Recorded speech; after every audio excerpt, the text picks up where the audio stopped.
Yeah! Johnny master గారి wife మాట్లాడుతూ మా ఆయన నిరపరాధి. యాక్చువల్లీ మేము ప్రూవ్ చేసుకుంటాము. ఇది నిందలు మోపుతున్నారు మా ఆవిడ మీద, మా ఆయన మీద. ఇండస్ట్రీలో లేకుండా చేద్దామని కుట్రలు పన్నుతున్నారు అంటున్నారు.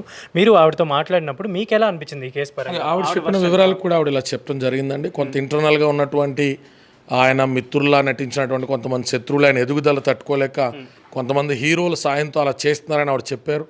బట్ నేను దాంతో ఏకీవించకపోయాను. ఎందుకంటే వారందరూ ఎలిగేషన్ చేస్తున్నటువంటి ఇద్దరు హీరోలు నాకు పరిచయం అయినటువంటి వ్యక్తులు కాబట్టి అట్లాంటి మైండ్ సెట్ ఉన్నవారు కాదు. కష్టజీవులు, కష్టపడే ప్రజలు ఎంటర్టైన్ చేసి ఎదిగినటువంటి వ్యక్తులు కాబట్టి నా వ్యక్తిగతంగా అట్లా ఎవరో సినిమా హీరోలు వెనకాతలు నడిపిస్తారని నేను అనుకోవట్లేదు.